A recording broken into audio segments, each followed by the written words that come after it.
larang nga. Ginap, dakop, taglas ragyan nila na. Ibutang sa may kahoy. Ang kapilit daw. Bago lang siya nahulog, hindi ko nakita. Ay. Sabi ko gani dahon. Oo. Dahil mo.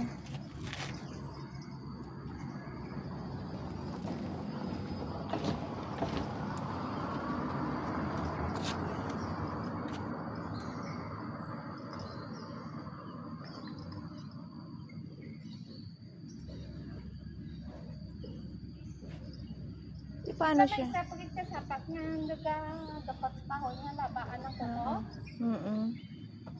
Lalupad. Di ba malupad, ina? Oo, doon nag-ano tayo eh. Kasi baby lang to siguro. Siguro. Ay, nahulog ka. Are you okay?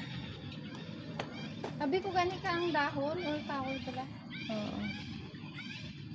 Kita mo ginahulog? Sabi ko gani dahon mo. Hindi ko nakita. Ganyan ba ko? Nahuram ka na ako sa tiliyan. Oo. 20 ang ba ko allowance ko yan.